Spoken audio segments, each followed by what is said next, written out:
Okay. I pulled him out of his box. And and it's for how old was it? We did this in 1994. 30 years ago. 30 years. 30 years. So this puppet is over 30 years old. Oh, Oh my. Those darn eyes still work. Oh man.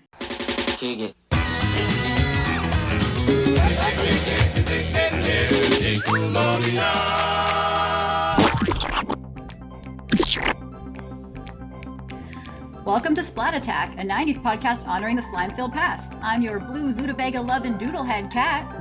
and I'm your riffin' cool cat, Alex the Magnificent. And Cat. Hey, Cat. Yeah, huh?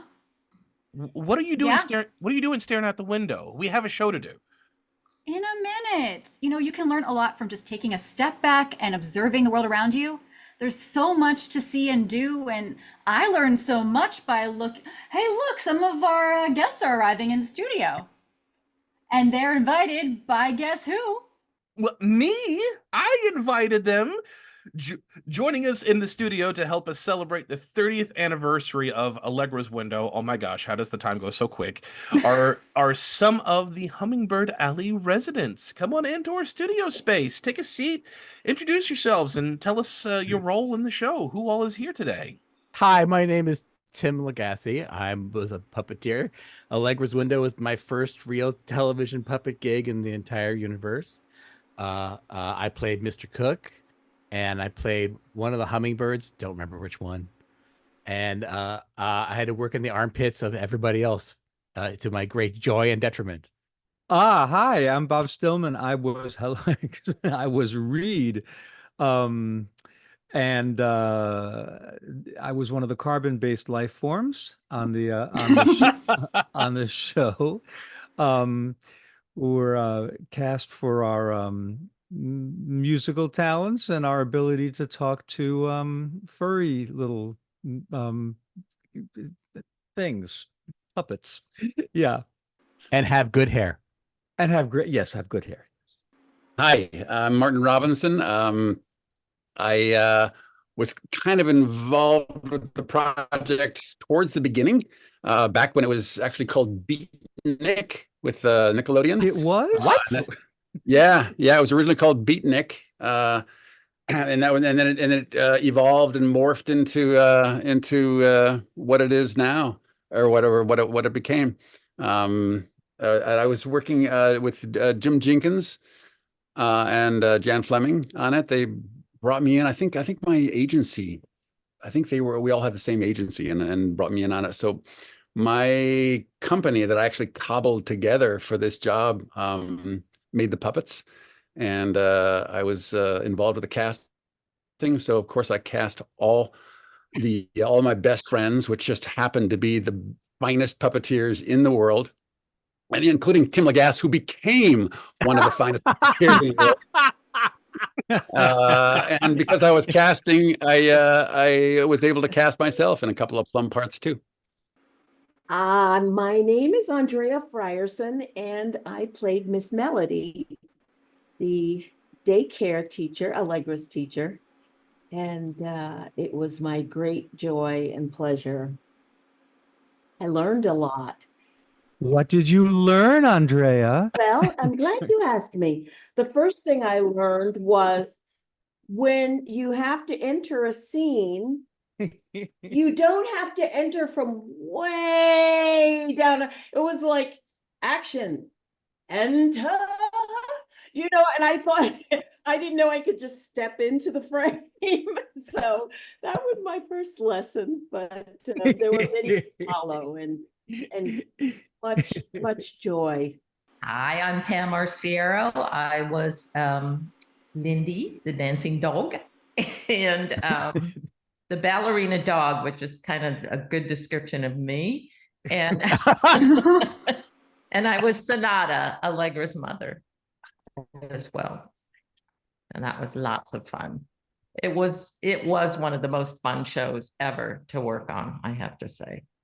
Oh man, I'm so excited and so giddy to see all of you. Thank you all for agreeing to be a part of this. It means a lot to us, and I know there's a lot of Allegra's Window fans out there. I don't know how much you all are aware of this, but for all of you Slimesters who are listening, whenever we were greeting everyone and thanking them for being here, we were met with thank you so much for caring about the show, which is wonderful to hear, but we have a lot of Facebook groups that we're a part of that are all about 90s Nickelodeon and Nick Jr. and things like that. I was going to say shows like that, but there was inevitably somebody shares an Allegra's Window picture, and then the comment section is filled with, oh my gosh, core memory unlocked. I loved this show. This is an adorable show. Why I gotta find this. Is it streaming anywhere? So there's still so much love for this show that people our age just grew up with and appreciated and enjoyed. So thank you all for taking the time to be a part of this. It was a delightful show. I mean, I'm speaking for myself, and and I know that everyone here and those that couldn't be here. It was, of all the projects that I've ever worked on, it's still absolutely one of my favorites.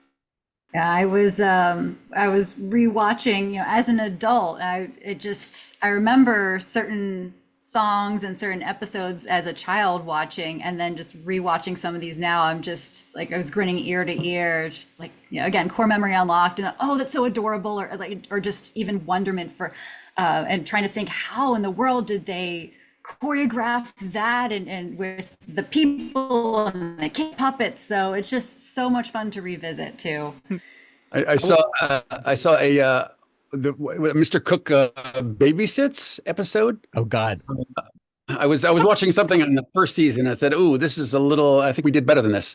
So I watched the first show from the second season, which was Mr. Cook Babysits, and man, we pulled some good tricks on that. Yeah. Well, Yeah. There is one excellent puppet gag after another on that, and the performances are just terrific. Well, you convinced them to do a lot of crazy stuff with the puppets because they had never made a puppet show before. And you're like, oh yeah, we could do all this. We should do this. This is what we normally would do, and we would just do the craziest stuff with puppets like that no one had done. I just want to give a brief synopsis first for those who might be uninitiated. So Allegra's Window premiered October 24th, 1994 on Nick Jr. and ran for 3 seasons with a total of 50 episodes, 50, created by Jan Fleming, Jim Jenkins, and John Hoffman. And Allegra's Window combined live action, puppetry, and musical numbers to engage and teach a young audience. The show followed 3-year-old Allegra as she begins daycare and learns more about her neighborhood and the world around her with the help of her family and friends, whose names are also musically inspired. All right, and Kat, tell us who the characters were for the show. We have quite a cast of characters for this one. First, we have Allegra, of course. She's a 3-year-old discovering the world around her. She has a brother named Rondo, older brother named Rondo. Her mother, Sonata, her dad, Clef, and her grandma makes an appearance in a few episodes. We have Lindi, who's Allegra's best friend, and a yellow tutu-wearing dancing dog that lives with human Reed, who is the forgetful music shop owner. Riff is a cool blue cat and Rondo's best friend who likes to prank Allegra and Mr. Cook. And Mr. Cook is the town baker, and he likes to refer to himself in the third person and refer to others with descriptive adjectives and nouns, not necessarily saying their names. Poco is Mr. Cook's 2-year-old nephew, who also speaks in the third person. And then we have a group of birds that live in the music garden with Wolfer, Aria, and Tweeter. We have a couple instruments in Reed's music shop, Flugie, the tuba, and Vi, the viola. And then we have a couple toy balls that the kids play with, Jingle and Jazz. So that's for the puppets. For the adult characters, Reed, I mentioned earlier, the music shop owner. Miss Melody is Allegra's teacher at daycare. Ellington is the mayor of Hummingbird Alley. And Ancora is the mail carrier with a love of recycling and upcycling. And then we have a group of kids at Allegra's daycare. So we have Tessa, Bianca, Kathleen, Daniel, Quentin, Micah, Morgan, and Ryan.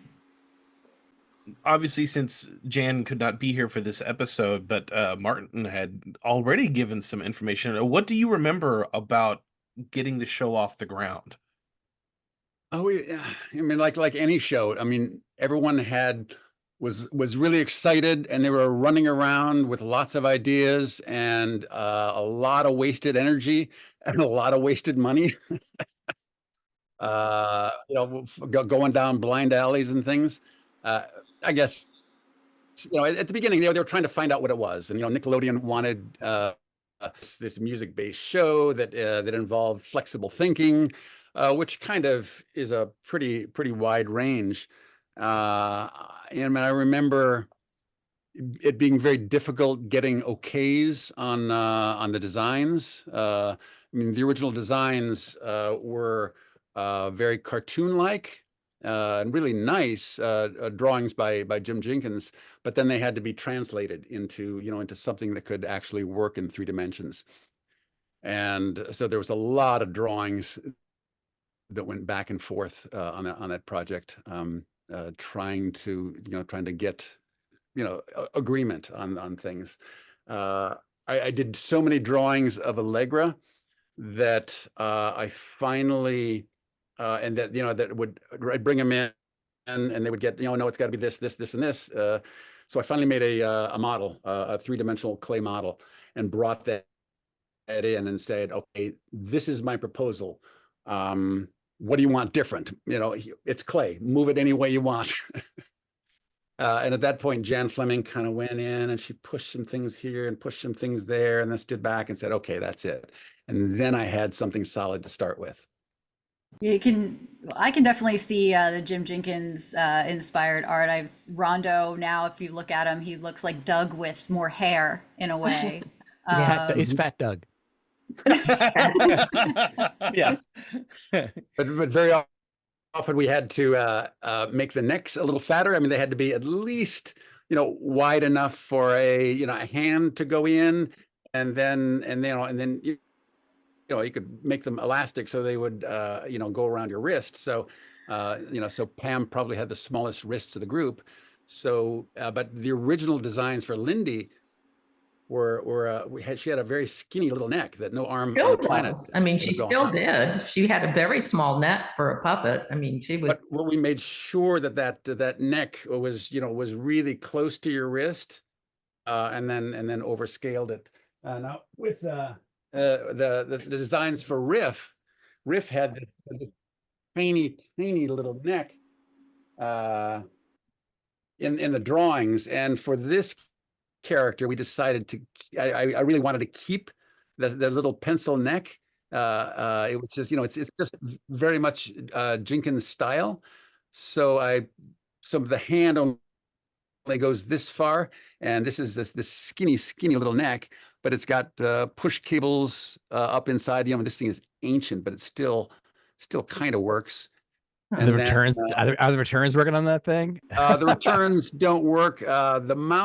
The mouth was worked with this control, worked remotely with my left hand. Remember that old thing? Oh God! And it's I mean, it'll open it. The returns don't work, but he still drops his teeth. Wow! Oh, the teeth! And, oh my God! And the lids still work, but all the foam is dead.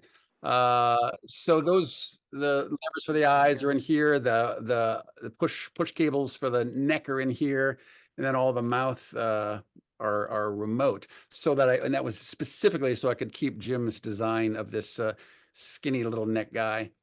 So in terms of the puppetry, you said that you hired people you knew. Did anybody audition? Did any of the carbon-based life forms, as Bob said earlier, have to audition? Yeah. And interestingly enough, I had so I just got the appointment because my agent said there's this thing, you want to go in for it. So I went in, and I had worked with Marty when I first, like my first big gig in New York was this show down at the Public Theater called The Haggadah. It was that Julie Taymor did the puppets for, and Marty was one of the puppeteers in that, and so I came in and I was, oh hey Marty, hi,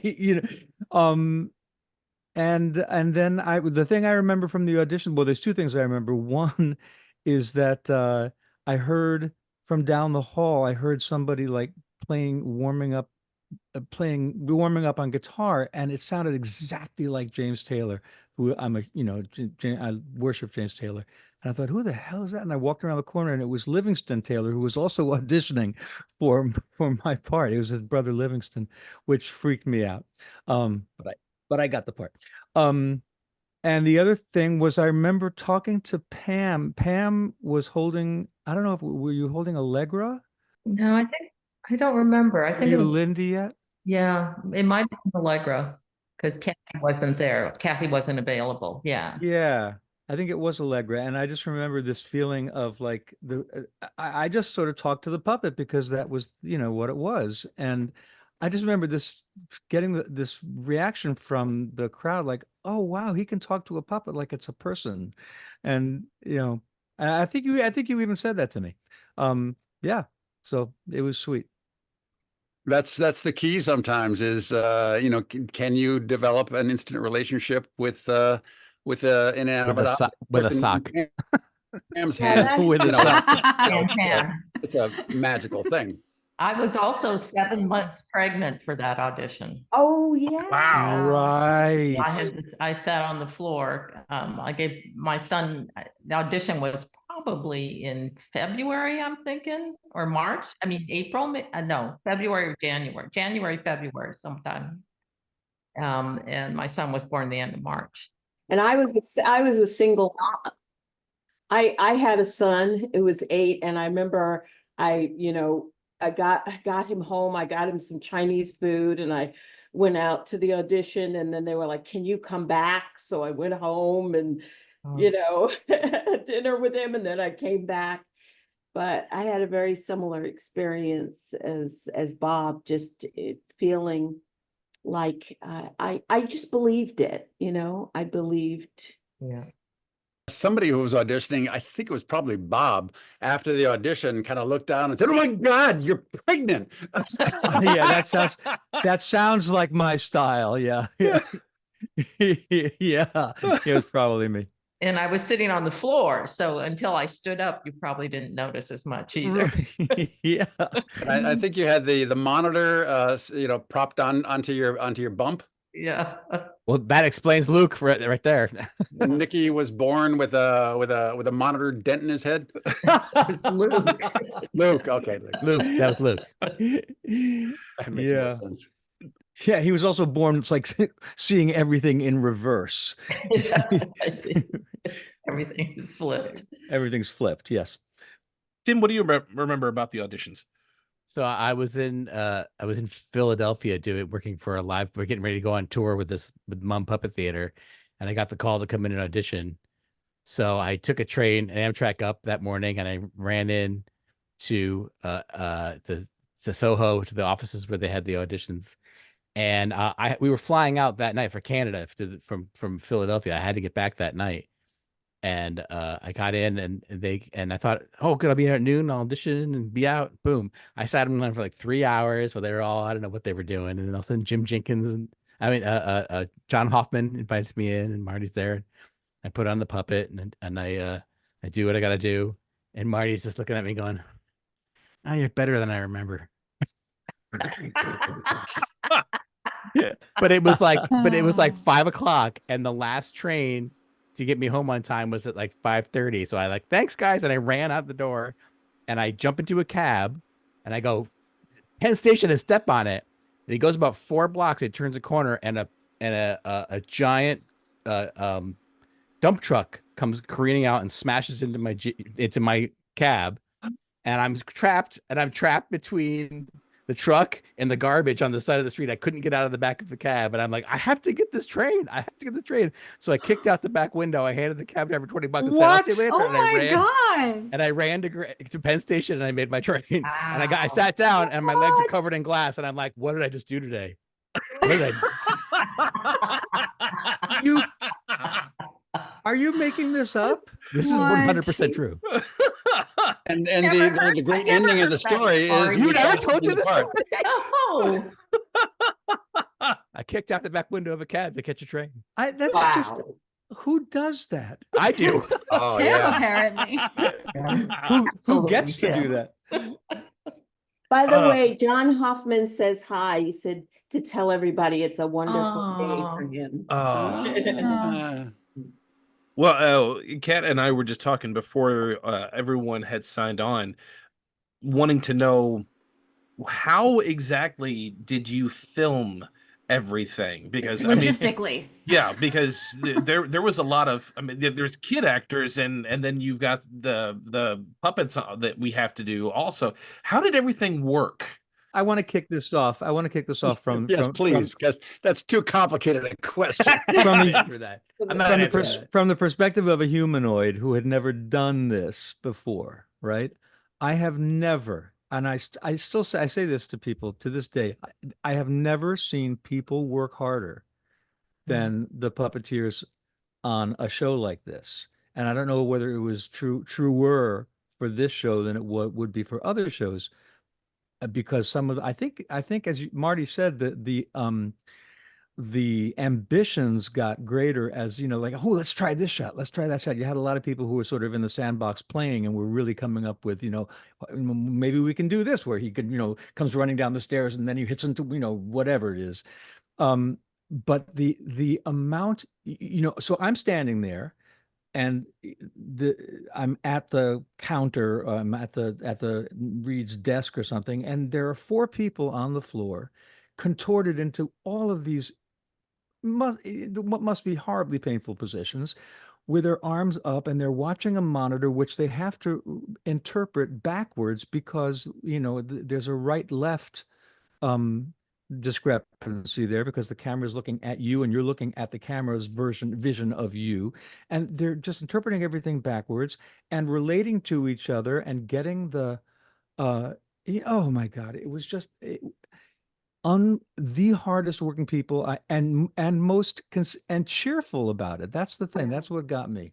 This because the scripts were so good, the producers were game to go along with us. We had the advance time on working the problems out with the script really worked. Remember how great that prop department was that we were Oh, working. yeah, They fabulous. would build us anything we could dream up. Wavy Dave could build Wavy anything. Dave. Wavy Davey. Oh, Wavy Davey. Should have had him on here. I've Do spoken you with him guys several know times. Wavy Davey? Yeah, of Yes, course. he's been on here a few times. Yes. Oh, well, great. That's right. He used to be the maker of the slime too.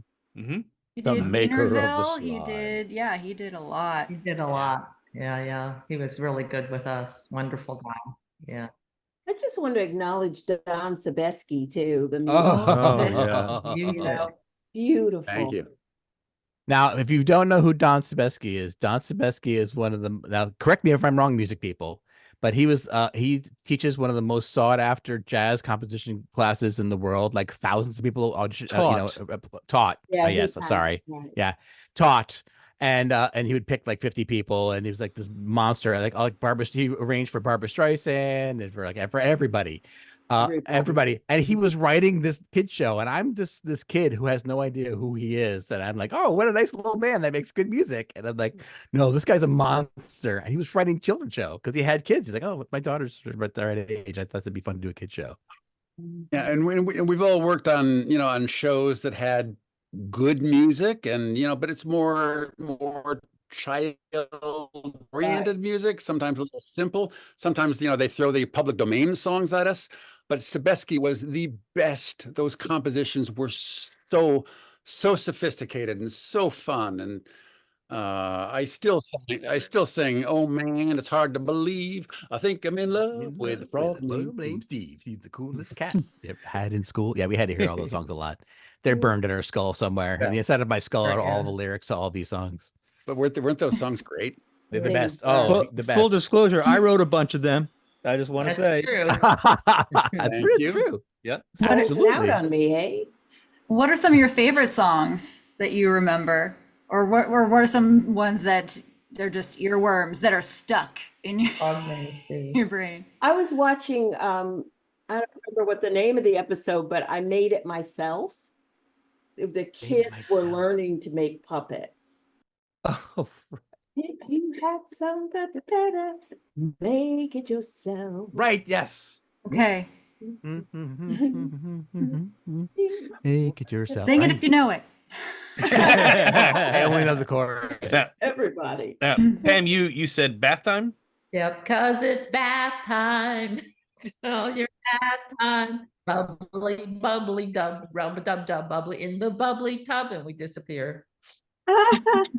One of the core memories that didn't need unlocking, which is always there for whatever reason, every now and then it would creep into my brain. We're the cool cats, hey, hey, hey. Cool, cool, Oh my cool God, cats, yes. hey, hey. Oh, yeah. We're the coolest cats you'll ever see. no. That's no. But I Nobody's remember cool, that now. cooler than we know how to be.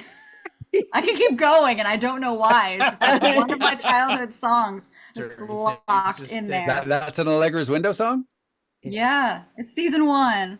You sang it. I sang it. Okay, great. Riff and Rondo, and then Rondo gets stage fright, and Allegra subs in for him and sings his part. Of course, Kat is going to remember the Cool Cat song. I'm not cool though. You're wrong. What were some of the challenges that you all had to face? Some of your biggest challenges? Florida. No. Florida. Yeah, Yes. you Getting worked out from of the- Nickelodeon Studios in Florida. We had to park like a mile away, and just by the walking to the studio could be an Oh, that's adventure. right. That's With right. all- I So mean, hot. I mean, you could literally like get out of your car and like 5 minutes, in the 5 minutes that it took to walk to the studio, you would be drenched in sweat. It's so hot. Yeah. Uh, Well, you know, they used to, I think the challenge, didn't they used to, there was like, they would come by above us and watch us taping. oh, right. The We were on the tour, tour. You're on the tour. and we were told we're not allowed to swear. They were sending a live feed Because from they the were floor to getting the people live in the, feed in the from gerbil trail. floor. There was like a tube hallway up above us, and we were down on the floor working. And I just Gerbils. remember all of us going, We weren't allowed to swear, but they weren't allowed to take flash pictures, and they did. oh Remember yeah. all the time. whole Takes scene would were be wrecked ruined. because somebody shot a flash from the gallery up there. The lighting guy, one of the lighting guys had a super bright spotlight that when a flash would go off, he'd put the spotlight up on it, just to shame them. Yeah, Oh, that that's was great. For me, the big one of the big challenges, I had never done a TV show before, and I had never and this particular kind of TV show where you have 3 different cameras, and I was not ready for what happens when people are coming up and they're doing stuff to your hair and they're doing stuff to your makeup in between rehearsals, of the thing, and they had this lingo that they use when you're doing kind of a dry run of the thing, where because they have 3 cameras, the director would call out, okay, take 1, take 2, take 3, meaning he's talking to the booth saying, okay, now we're going to take the feed from camera 1 or feed from camera 2. And I interpreted that to mean like, okay, we're going to stop and do another take. So I would just stop. Yeah. I would just stop in the middle of the thing, and I go like, and they just they're so mad at me. I don't remember that at all. Oh my God. It was so humiliating. It's like, well, what? You said take 2. You said take 2. I'm sure that everyone figured that out very, very quickly. Yeah. One of the troubles we had with the puppets is it was so humid down there that it was hard to keep the fleece stretched in the character. They were all, beautifully built, and the faces, the stretched fleece on the faces up in New York, where they were built, and we took them down there, and everything goes. No. That's been happening to me lately. Don't go to Florida. We had to take a lot of tucks on those characters until we finally had enough tucks so it could match the varying humidity levels. If you watch season 1 in order, you can see Allegra get slightly younger every episode. Just a little more. little work done. Like, yeah. Rondo's over there like, oh, she's at work. Yeah. Did we work really long hours on that show? Did we, Yeah. Long. Yeah. Yeah, but like, the thing is that we didn't live in Florida, so they put us up in these apartment buildings yeah. a couple blocks from behind Universal Studios. So our commute was 5 minutes, and we weren't really going home to anybody. Yeah, Pam had the baby with her, but the rest of us were kind of like, well, we could sure let's work till 10. What else are we doing? Because we didn't really go out, because at lunchtime we would run into the park and flash our Nickelodeon badges and ride Back to the Future and then go back and then. Oh God, that was so great. That's a common theme among It is. the actors who worked out of Nickelodeon Studios. They said the same thing. Same ride, It's the same too, I ride. think. It's Back to always the the Future. same ride. That was the hot ride back then in the 90s. That was like the Back to the Future was the ride you had to see.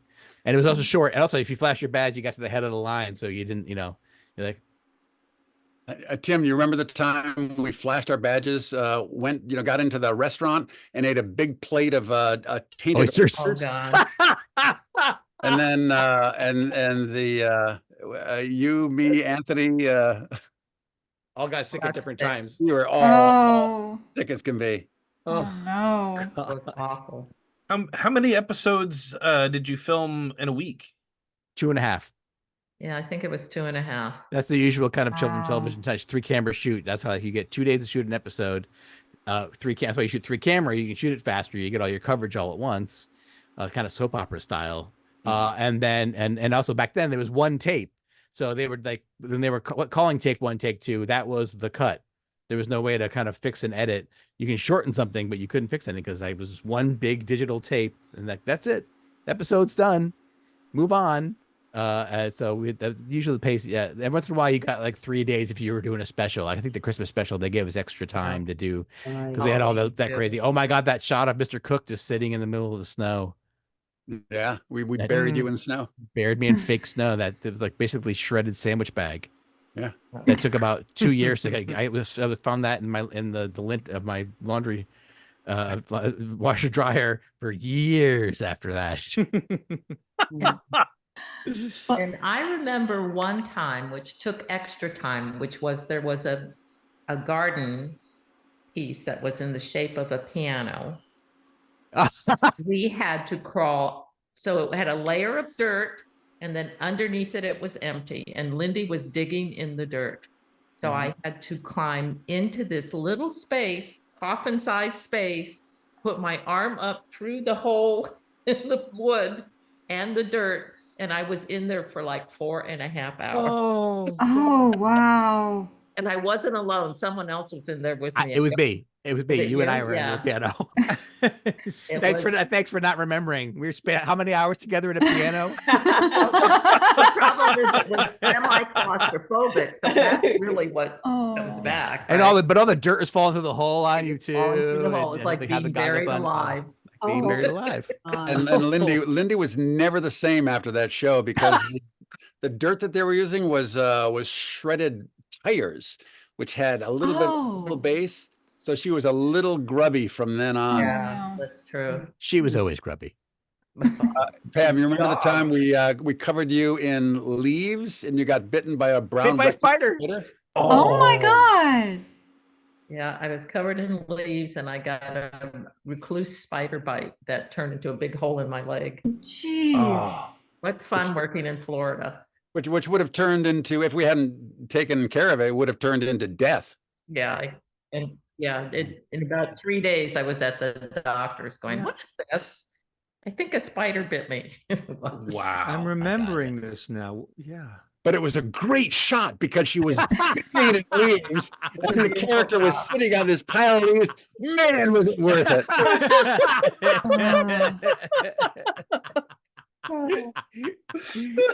Oh.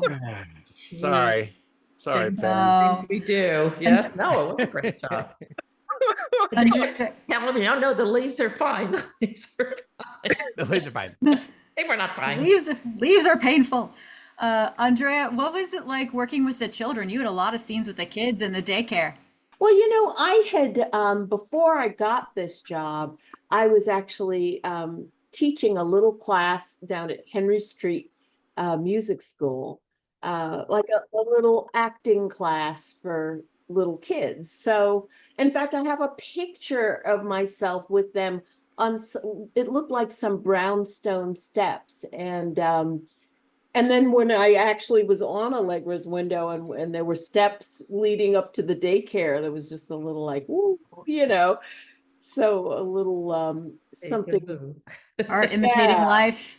foreshadowing there. Yeah. So, I like kids and, so that was not too hard. I think probably by the third season, I was getting a little irritable occasionally, but,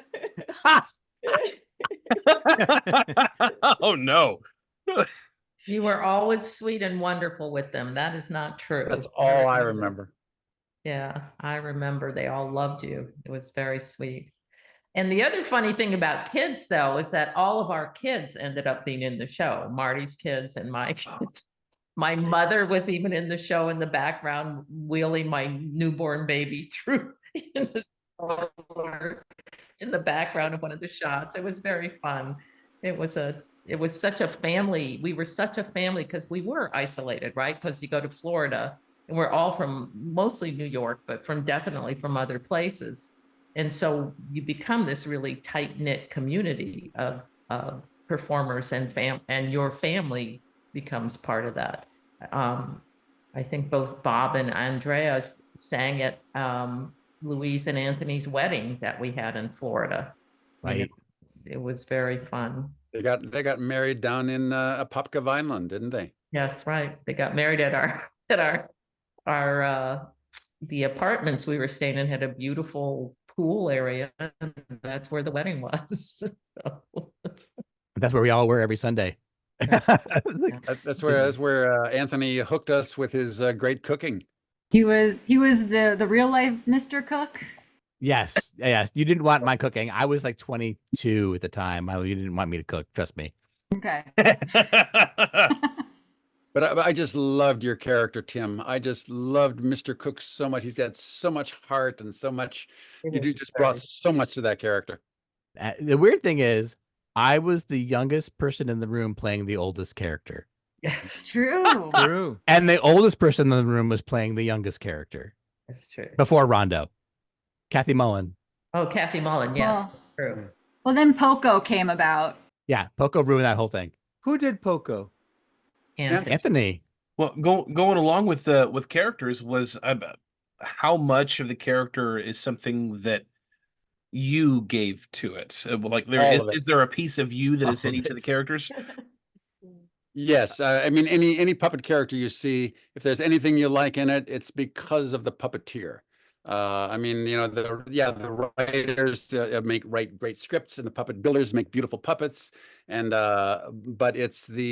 but ultimately it's the puppeteer and the puppeteer's technique and the puppeteer's ability to act through an object that makes the difference. That grabs you where you live, and and communicates something profound and important. Even the puppets have micro expressions, like the lower eyelid will just go up a little bit and they'll squint or glare, That's all and Marty. it's so entertaining. That's all brilliant. That's gosh. Marty's genius. He discovered Marty's that. genius in that.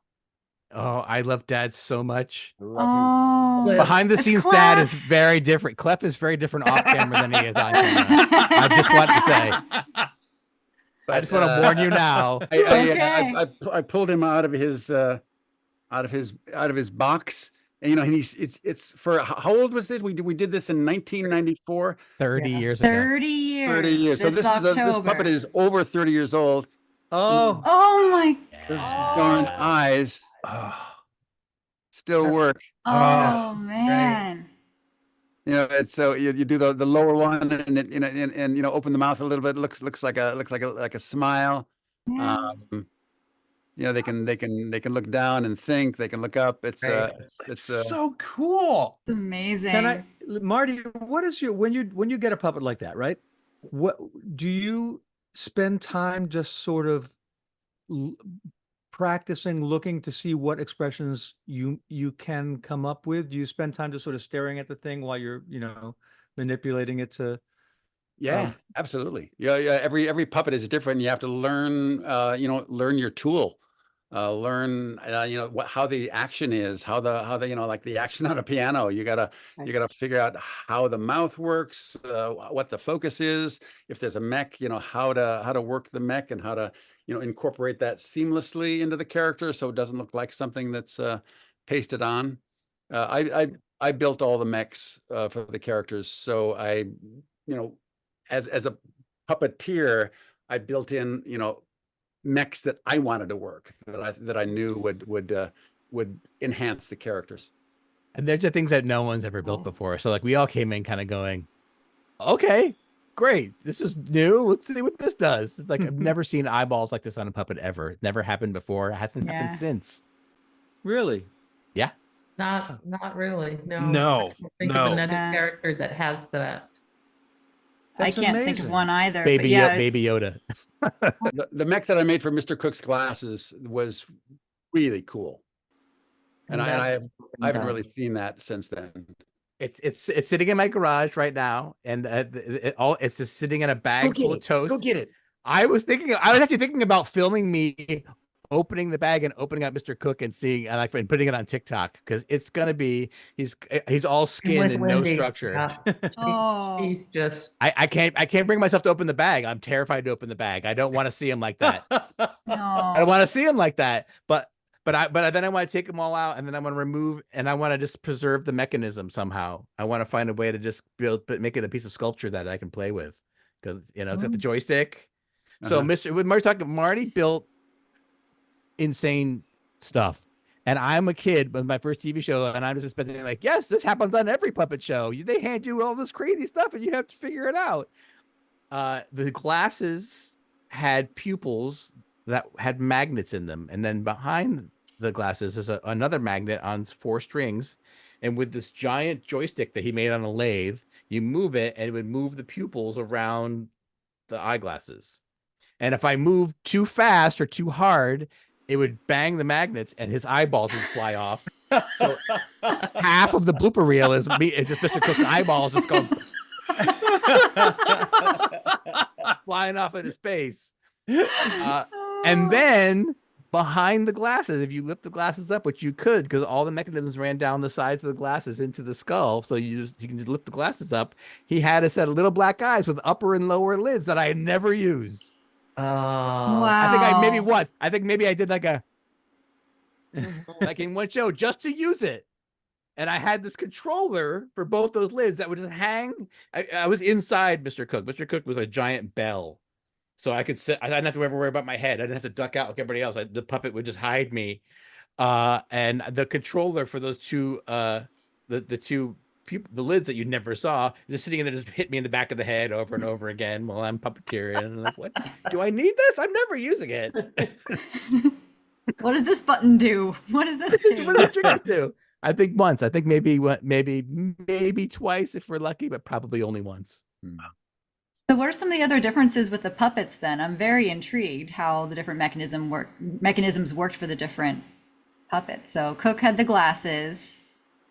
We had the skinny neck for Riff. Riff was the most complicated puppet. Yeah, he was very complicated. Yeah. He took 2 people most of the time, right? Tim and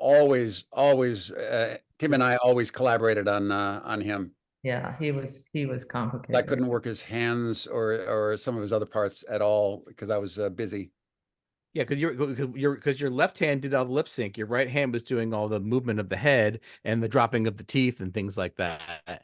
And then I would sometimes have to do your eyes too, because you were too busy doing the mouth and the head.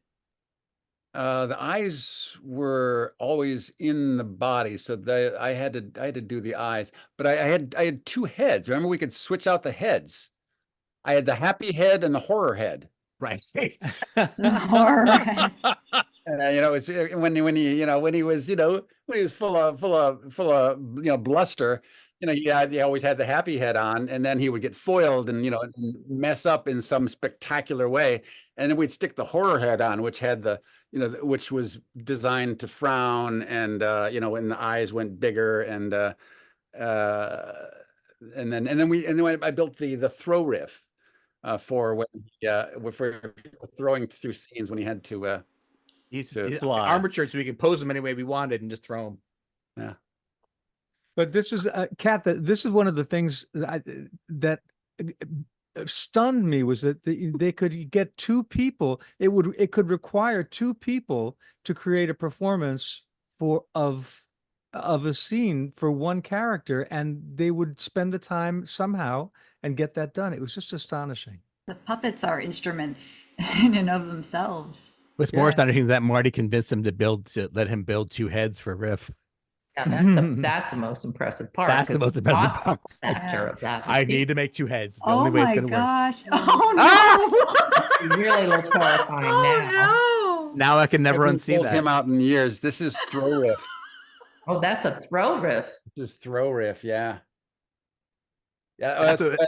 I tried to get the producers to pop for throw riff, because we know how you throw them through, and then you throw them into a bush. You're setting the bush. You pop it up. So we call it a cowboy switch. Cowboy switch. Yeah. A live switch you can do on camera. So they wouldn't pop for it. So I built him anyway. I said, okay, this is my puppet. I'm gonna charge you $100 per shot. Is that okay?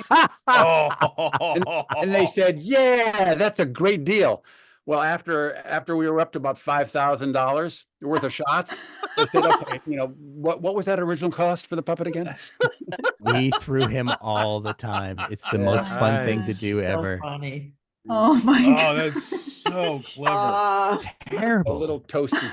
Why would you show the children that? Children watching? Oh. I am covered with puppet crumbs. All right. Well, one of the things about being a puppeteer is your arm gets tired after a while. So we're going to have to take ourselves a little rest, let our arms settle.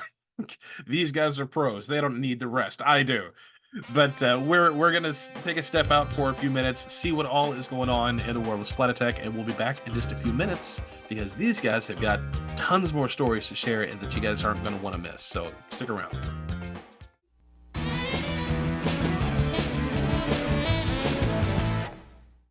Thank you for tuning into this episode of Splat Attack. If you are enjoying this 30th anniversary episode of Allegra's Window, be sure to hit the like button, subscribe, hit that notification bell. If you're listening on a podcast app, please leave us a review. These very simple actions on your part help others to find the Slime-tastic retro action.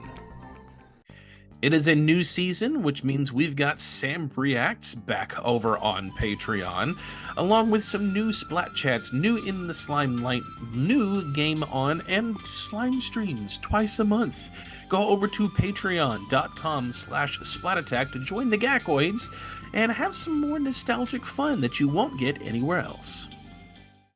Hey, did you guys know that Tim helped build some of the props and things and sets for Stickly on Nick in the Afternoon, which if you've seen throughout this episode, I'm wearing a Simmer Down t-shirt from Splat Attack's Bonfire store. Go to bonfire.com/store/SplatAttack store with hyphens in between, where you can get yourself a Simmer Down t-shirt, along with our own slime tank, or the Snick couch, or Evil Ferguson.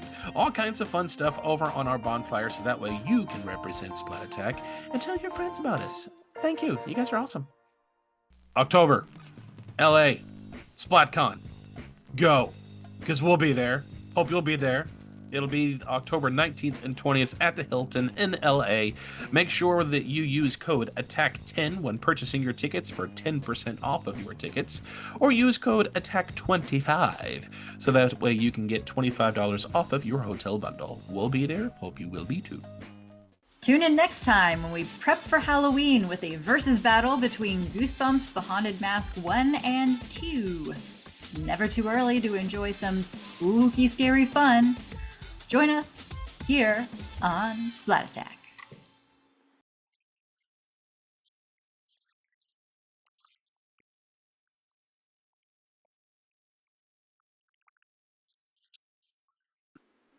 All right. Arms are ready and raring to go. I'm ready to get some more puppeteering going. And Martin, you've showed us some of the puppets already, which were wonderful. I can't get enough of them. But there's a couple behind you. What are some of those other ones that are behind you? Oko looks pretty good still. Poco, I love. Good. Poco's cool. Poco started, what, was that the second season? Second Yeah. Season 2, And, yeah. And Anthony Asbury, he's got a great range, and he's he's a legendary puppeteer, but he doesn't have a real good kid's voice. So do you remember what we were going to do for him originally? You're gonna pitch him up. What we did is we got a canister of helium. Oh, no. Right. Remember this? Oh, he tried that. Oh my God, I forgot about that. We got a canister of helium and a regulator, a demand regulator. So it was, and it was, we strapped it onto his his cart. So every time he would do a line, before a line, he would go over to the regulator, get a shot of helium, and then do the line. Of course, helium doesn't really have any oxygen in it, and he kept passing out. He would suffocate and die. Yeah. Do So that. he finally said, "Screw you! I'm not doing this." And Wow. he was right. Yeah. Oh, Oh, he's pretty. Yeah. He's a little tipsy. his eyes. His eyes still Oh. work.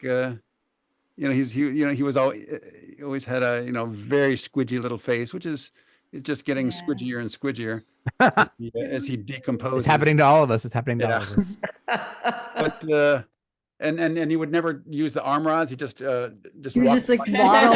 Yeah, No, right. no reason to. No reason. Why? Little flappy arms. So cute. And there were two Allegras. I think I gave the other Allegra to Kathy. I have her upstairs. Oh, You have her? Ooh. Kathy or Allegra? Okay, Allegra, actually. Good. It's so cool. You were all talking about earlier having your family involved and the kids there.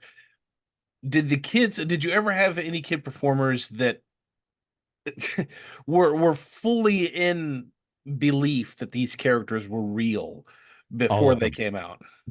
I think that Remember that. they, kids used to come up to me and say, "You're not real." And I'd say, "Well, I'm a real puppet." And they go, "Oh, okay." And that was it. I was a real puppet, and they could believe me right like that. And they never doubted it again. They just believed that you're real. And whether it was just a way for them to believe it, the semantics of I'm a real puppet, it just made perfect sense to them. And I still use that line to this day when I'm talking to kids who are doubting whether or not I'm real. That is beautiful. That's a good one. Oh, There's a photo. the photo. That's the photo. of the I'm not. I had I'm to not put it crooked because I put it straight. You're just gonna get my Yeah. your ring ring light. light. That's nice. There's proto me. There's Heather Heather, Ash. Kathy. There's that's from Devil's Marty. There's beautiful Pam, and there's Anthony Asbury dressed as a pirate. You get all the time. Love it. That's always on my. That's always right there. I my love wall. it. Oh, That's here's a great. another That's a photo. great. I love Oh, that picture. This That's is the great. classic one. Yeah. Yeah. I love it. Clef. I love it. I had a question and it went out the window. I forgot what I was going to say. I will say, Manny, he's one of my writers and co-hosts. He asked for Allegra. Was like cheese puffs the inspiration for her hairstyle? Because every time he sees her hair, it's like Doodle Cheetos cheese Doodle puffs. head. She's She's Doodle Doodle. head, yeah. Doodle head. Oh, you're wearing this shirt, Tim. I know Oh. that. Doodle head. Doodle head company. Oh, I love it. You know, we got. I don't know if that was that's Marty's interpretation of Jim Jenkins' drawing, and then everyone's like, "Look like cheese doodles," and then I think one of the writers took that hook, and that's what Rondo would call Yeah. her. That was just her Yeah, nickname. we used that And in then the we just show. kind of embraced it. Wasn't there an Yeah. episode where she was upset that she got called, or she didn't like her Yeah. hair? One of my Yes. favorite, yeah, I think it was just called Doodlehead, but yeah, she spent the whole episode not liking her hair, and then her mom, said that she got her hair from her, and it was like a gift because her mom gave her doodles, and then it was And oh my doodles God, were those a doodles gift. are heavy. The, Playing her mom with the doodle head. God, she weighed a ton. Really? Oh yeah, Wow. all those like Yeah, but long. you had like doodle dreads, really. That's right. They Yeah. were. We did her grandmother at one point, didn't we? Yeah, her Yes. grandma. Who worked the grandma? Heather? Heather, I think. Yes. To Must have me. been, That yeah. was Sonia- that was Heather. At least that's Sonata what was- the internet says.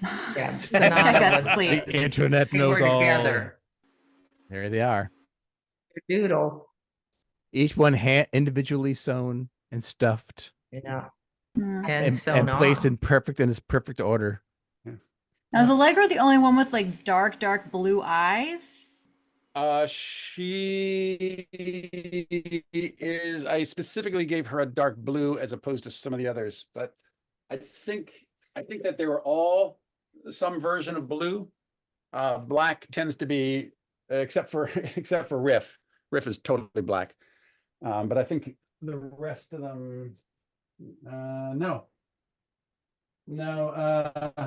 Clef is totally black too. Sonata is too. Was Allegra too. has large eyes, and maybe that's the only reason I noticed. But I was watching, I was like, oh, they're like a deep blue. That's interesting. Makes you look a little younger than everybody, you know. Because Yeah. it's like baby eyes. Yeah. Yeah, it's true. Yeah, I wanted a little bit more depth in hers. the question I was going to ask earlier, which I just now remembered, actors, a lot of the times they'll get people come up and say, "Oh yes, I loved you in XYZ show," but as puppeteers, it's very different because the puppet is the more recognizable character, of course. Being a puppeteer, have you ever watched kids or your kids watch the show and respond to it? Have you ever gotten feedback from people who've loved the show once you've heard from people and once they knew you were part of it? Have you ever had any cool fan experiences? At Puppeteers of America festivals, there's festivals every couple years for an organization called the Puppeteers of America. There will be people who go, "Oh my God, you were on that show?" Because even they don't necessarily recognize us, right? Not me. Why would they? Yeah, well, some of us they do now, but as time has gone on, but they that's kind of the place for it. I want to know if Bob and Andrea, did you guys get recognized? Yeah. Yeah, definitely. I've got a great. There was just a great story. I was going through a period right after the show, after our last season. My hair kept getting longer and longer and longer, and I kept getting cast in things that required me to like keep it growing. So it was like down on my shoulders at a certain point.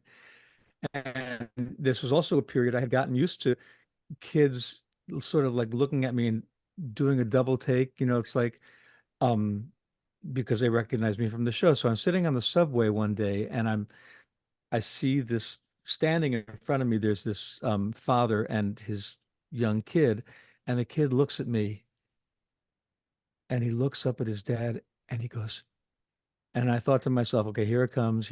Yes, I'm Reed, you know. And I hear him say to his dad, "Daddy, that man looks like George of the Jungle."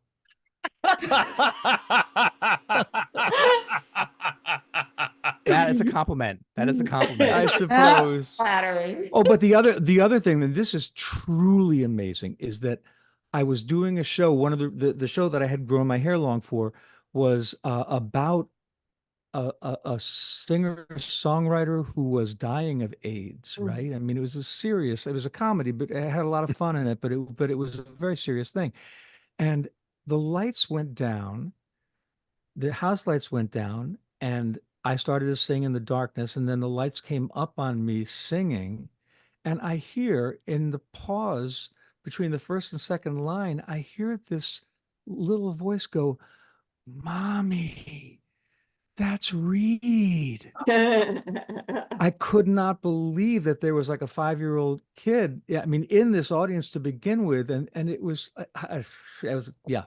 I still get a couple of fan letters through my Oh, I love website. that.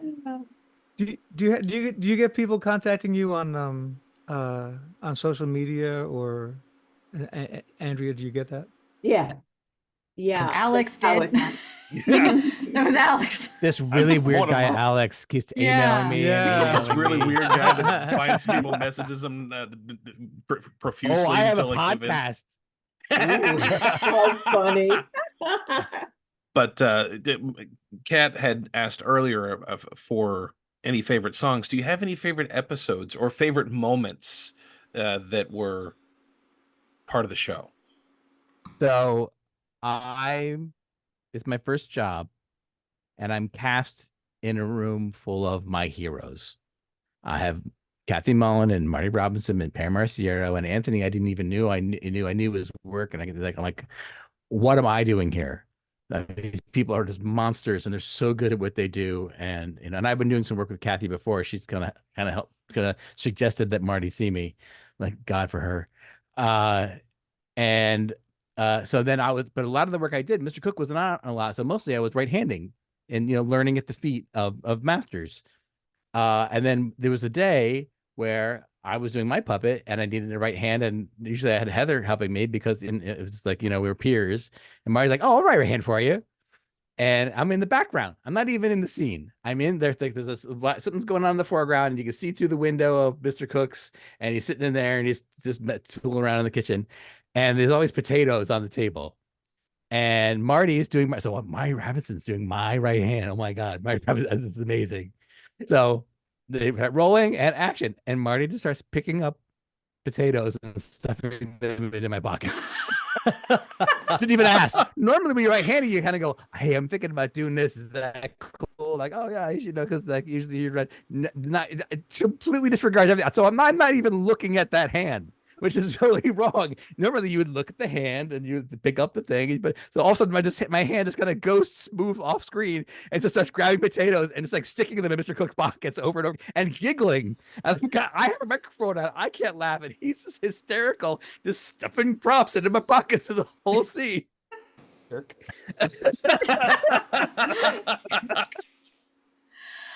Yeah, that sounds like something I would do. Oh, 100%. You can't deny that. Anybody else? Any other fun moments? Any other That. randomly stuffed moments? I just loved the scene in the bathtub, Pam, with you and Kathy, and Tim and I and Heather were underneath there assisting, and we filled this bathtub with beads, with styrofoam beads, so, and then put a lot of splashy sounds so it looked like soapy water, but there was no wetness, and they could go down underneath it, but the slit we were under was not bead proof in any way. So we're covered in these beads, breathing them in. They're everywhere, but the scene looks fantastic. We're just, that scene is unprecedented. I don't know if that style of scene has ever been done better. I was so happy with the scene, but we were so covered in those things at the end of it. We got disgusting on a lot of those episodes. There's a lot of kind of like things that you normally wouldn't do with a puppet. Yeah, we pushed a lot of envelopes in that way, I mean, we really did in terms of that kind of stuff. And that made it so fun. It was such a fun show to be on because we were always challenging each other. We were always playing practical jokes on each other when we could get away with it and teasing each other. It was a really special circumstance and show to be working on, I'm very proud of that We show. also moved really fast on that show. We made our days. And the Florida crew was also fantastic. It was Yeah. just it was a great bit of camaraderie. I mean, then this amazing camaraderie from the entire crew and the entire set and the cast and everybody. It was just kind of like a bit of a party. Right. And I thought all puppet shows were going to be like that. Yeah. And we did have to kind of win the cameramen over, but once we did, they were ours forever, because cameramen are usually pretty surly about people coming in. I've shot everything. I've seen this all before, and they were really quite in our pocket. They were our fans by the end of that. We had a really good time with those guys. Well, they all fell in love Yeah. with the characters, and once they saw how cool these characters were and how funny they were, and how much fun we were all having on the set. I mean, you really can't do a show like this without actually having fun, because kids are the smartest thing. You can't fake it. So our job is of course all the getting the scripts right and getting the lines right and hitting our marks, but our job is having fun. It's a main ingredient.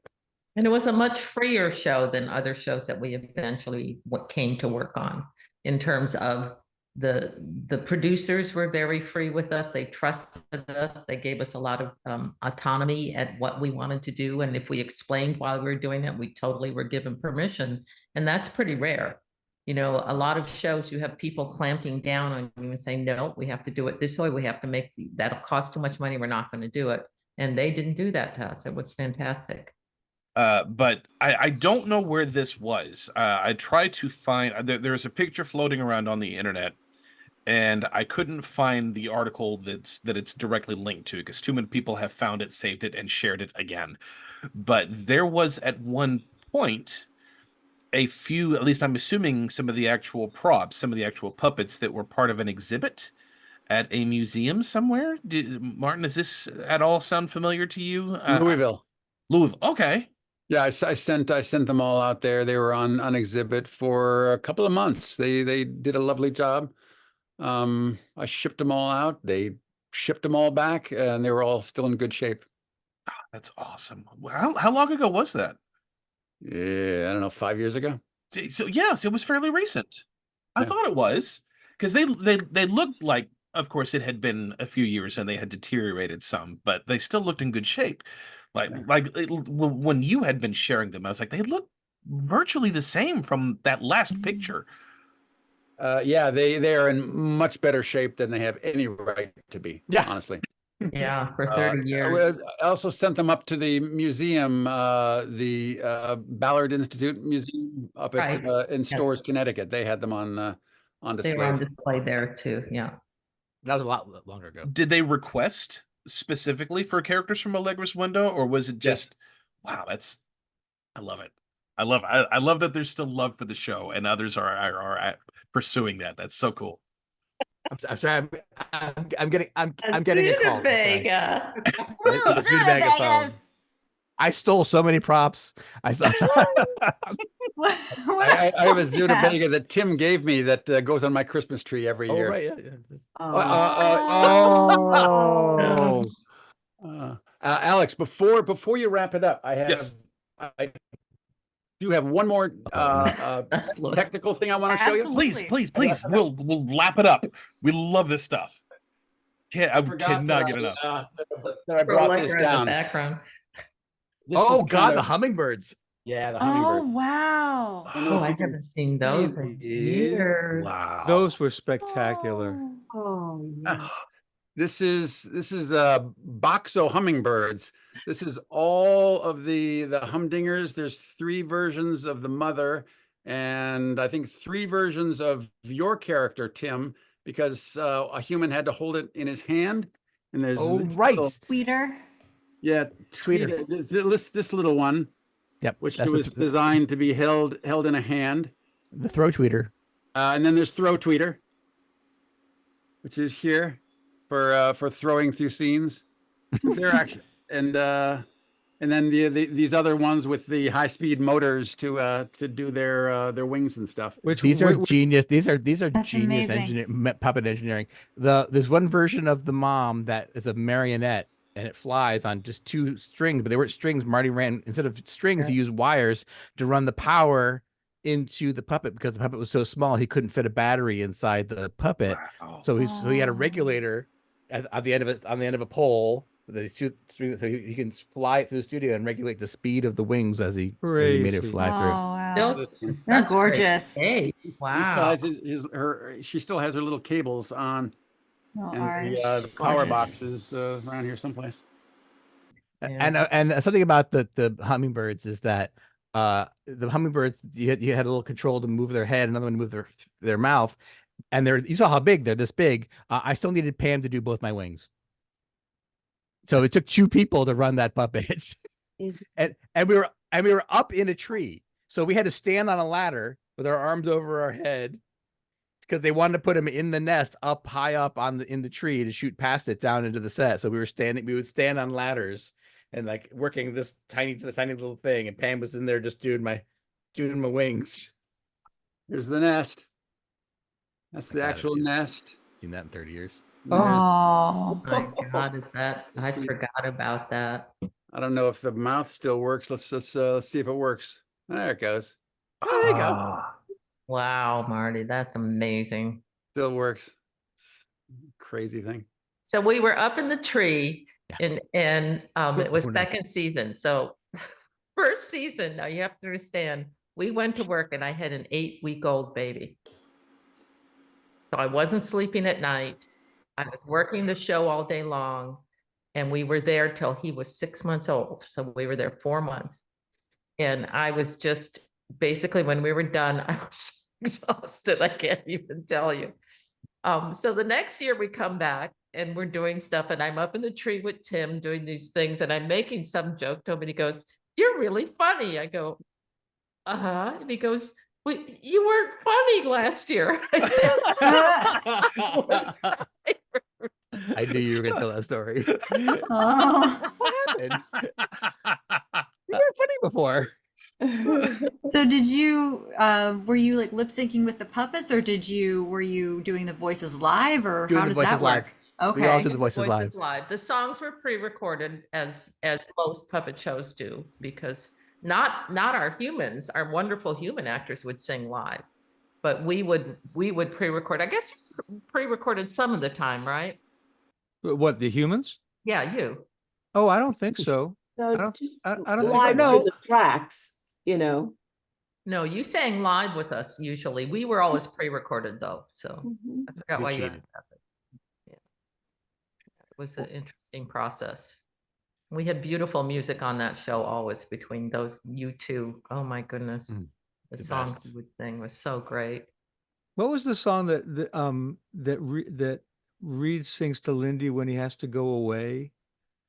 I remember that being such a moving episode.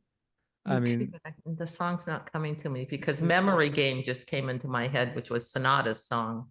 All right, Oh. nerds. Which song was it? Back. Who is playing Memory Game? It's something I'll be back soon, right? be back soon. Yeah, I'll Be be back- back. Yeah, something like that. Well, you're good. Yeah. I can pull it up in 2 seconds, but Well, before we wrap up, we've got one final question for the cast of Allegra's Window. But to get to that question, we first have to get to our segment. So let's tune in to Tuned In.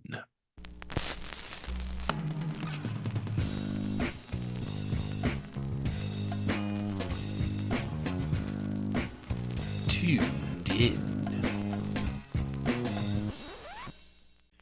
Alrighty, this final question goes to everybody. Both Kat and I will answer this as well to the best of our ability.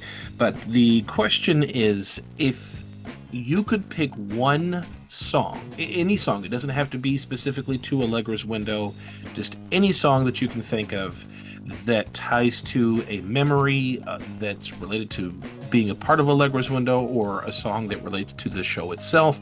If you could pick any song about any experience, what would it be? You know, you should have sent that one earlier. You know, I just give you Yeah. It would have been nice. It Should've would have been nice to have a little time with that one. Planted you know. that shit. I'm just saying. I'm just saying. Kat, have you thought of one earlier? Because I'll tell you no, the one I I thought haven't. of. Okay. Master of Puppets. I mean, I can't think of a specific one, but it would be something very heart-centered, like You've Got a Friend or something that was like that, you know? Yeah, I was thinking You Are the Sunshine of My Life, you know, because it was such a sunshiny, bright, and wonderful time to be together. Whenever I think of Allegra's Window, I start singing Frog Named Steve. It's just that's I remember Riff being so dismissive of a stupid frog. You got a frog in your classroom? Oh, what a baby thing to do. And then he and Rondo go and look at this frog, and they get into the frog. Go, look at he's making this little sound. Look what he's doing with his throat. And they get totally into this frog, and then they sing this song, this great Don Sebesky song. You remember, Tim? You got the finger snaps in there as we're going toward the camera, and the camera's pulling back 40 feet, and we're following it the entire way. And we're laying on our backs on little rollies in the center of our back. We have a donut. It's about this big around with 5 wheels on it. And we're laying, and that's just on the small of our back. And we're cantilevering the rest of our bodies flat, holding it. My lower abs are amazing. Under all this fat, you can see the abs I still have from that show. You're cut. Thank you. And it's and the lyrics kind of worked with how I felt about the whole show too. Oh man, it's hard to believe. I think I'm in love with a frog named Steve. Now Steve's the coolest thing I ever saw in school. He's cooler than cool. Alex, the song that comes to mind for me is Moon Shadow by Cat Stevens, because every time they had to stop a take in the middle of the take because there was a boom shadow. Oh, Right. Oh, Anthony and Marty and Pam would go, so they'd go cut, boom, shadow, and then the guys would all go boom, shadow, boom, shadow. we still do that. Still do that. That joke is always funny. Oh, no, it's never not funny. I can't sum up that whole experience. It built my world. That show built my world. I have no idea. I mean, it's too nuanced and weird of a tale, that whole show. And where I made some of my bestest friends in the whole wide world, and learned more than I ever learned in my entire life. It's just like I can't. It's hard to kind of find something to encapsulate that, other than it surrounds me. I keep parts of it around me at all times. At one point, Mr. Cook had an ice cream truck. that was the side of the ice cream truck. I stole that too. I stole that. Oh, Nice. These things hang on my wall, and Wasn't there some song, Tim, Mr. Cook's birthday, and he thought everyone forgot? That's right. Yeah. And he is so moved and almost to tears that all of his friends are there and remembered him. I just loved that show. I can't remember that song. The only song I remember is because we did the Mr. Cook Christmas special. Yeah. And it's like the weirdest. I only remember the weird song, like ho ho ho. This is so because it's Christmas. It's like that. Yeah.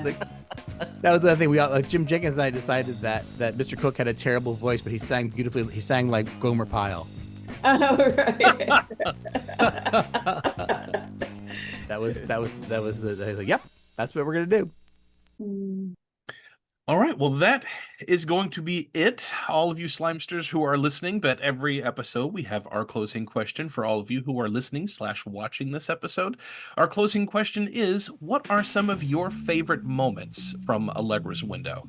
You can write to us via email at splatattack2021@gmail.com. DM us on all of our socials. Just look for @SplatAttack Podcast. If you've not subscribed to our YouTube channel, please do so, because we love you guys and we appreciate all of your support. Interact with us wherever you can. It's a tongue twister. A big thank you once more to all of you so much for taking the time to come out and share these stories and props and memories. It's wonderful, and I cannot thank you enough. Thank you all. Until next time, Kat, will you help me run the studio, please? I need to head over to the loading dock to accept a shipment of phloem coming in today. Aye, aye, co-captain. Do, re, mi, delivery. It's Cat at your service. We'll splat you later, Slivers.